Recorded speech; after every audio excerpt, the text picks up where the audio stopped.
એક સમયે ઇમિગ્રન્ટ્સને આવકારતું કેનેડા હવે તેના પર નિયંત્રણો મૂકી રહ્યું છે। આ વર્ષની શરૂઆતથી જ કેનેડાએ તેના વિઝા અને ઇમિગ્રેશન નિયમોમાં ફેરફાર કરવાનું શરૂ કર્યું હતું। વર્ષ દરમિયાન કેનેડાએ ઘણા નવા નિયમો જાહેર કર્યા હતા અને નિયંત્રણો પણ મૂક્યા છે। જોકે છેલ્લા કેટલાક વર્ષોમાં કેનેડામાં મોટી સંખ્યામાં ઇમિગ્રન્ટ્સ આવ્યા છે અને વિઝા એક્સપાયર થઈ ગયા હોય તેમ છતાં કેનેડામાં રહેતા લોકોની સંખ્યા પણ મોટી છે। તેથી હવે ઇમિગ્રેશન મિનિસ્ટર માર્ક મિલરે કહ્યું છે કે તેમને આશા છે કે જેમના વિઝા એક્સપાયર થઈ ગયા છે તેવા 5 મિલિયન એટલે કે 50 લાખ ટેમ્પરરી રેસિડન્ટ્સ આગામી વર્ષે કેનેડા છોડી દેશે। માર્ક મિલરે આ વાત house of Commons citizenship and immigration કમિટીની બેઠકમાં જણાવી હતી।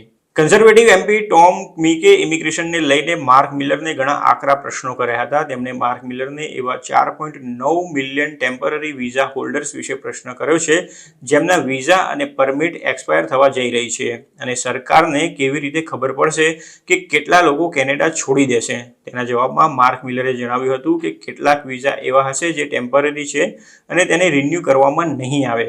આવા લોકો કેનેડા છોડીને જતા રહેશે તેવી તેમને અપેક્ષા છે। જોકે ટોમ મીકે તેમને વધુ આકરા સવાલો કર્યા હતા અને કહ્યું હતું કે તેઓ એવું નથી પૂછી રહ્યા કે આવા લોકો જતા રહેશે કે નહીં, પરંતુ પ્રશ્ન એ છે કે તમે કેવી રીતે ખાતરી અપાવશો કે જેમના વિઝા સમાપ્ત થઈ ગયા છે તે જતા રહેશે।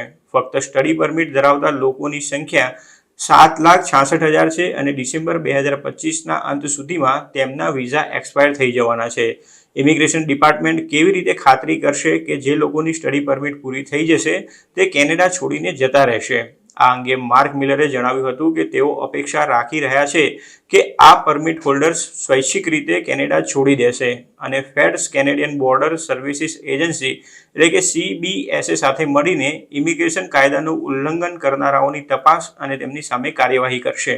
ટોમ માર્ક મિલરના જવાબોથી સહેજ પણ સંતુષ્ટ ન હતા અને તેમણે વધુ એક સવાલ પૂછ્યો હતો કે કેટલા ઇન્ટરનેશનલ સ્ટુડન્ટ્સ કેનેડા છોડીને જતા રહેશે?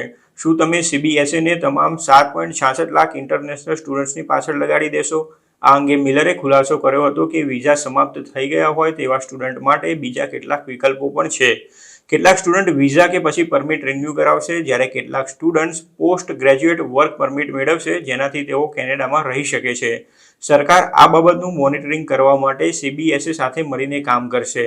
ઇન્ટરનેશનલ સ્ટુડન્ટ્સ ઘણી ઓછી આશા સાથે અસાયલમ ક્લેમ કરે છે અને ફેડરલ સરકાર આગામી કેટલાક અઠવાડિયામાં ઇમિગ્રેશન અને અસાયલમ સિસ્ટમમાં સુધારા કરશે। કેનેડામાં ઇમિગ્રેશનનું પ્રમાણ વધી ગયું હોવાના કારણે હાઉસિંગ અને જોબ ક્રાઇસિસની સમસ્યા સર્જાઈ હતી। આ ઉપરાંત સ્થાનિકો પણ ઇમિગ્રેશનનો વિરોધ કરી રહ્યા છે જેના કારણે સરકારને ઇમિગ્રેશન ઘટાડવા માટે ફરજ પડી છે। ફેડરલ સરકારે તાજેતરમાં જ જાહેરાત કરી હતી કે તે આવતા વર્ષે ઇમિગ્રેશનમાં 20% ઘટાડો કરવાનો લક્ષ્યાંક ધરાવે છે। અગાઉ પરમેનન્ટ રેસિડેન્ટ માટેનો આવતા 2 વર્ષનો સરકારનો ટાર્ગેટ 5 લાખ પ્રતિ વર્ષ હતો, જ્યારે હવે તેમાં ઘટાડો કરવામાં આવ્યો છે। સરકાર હવે આવતા વર્ષ માટે 3.95 લાખનો ટાર્ગેટ ધરાવે છે, જ્યારે 2026માં તેમાં પણ ઘટાડો કરીને 3.80 લાખ તથા 2027માં 3.65 લાખનો કરવાનો ટાર્ગેટ રાખે છે।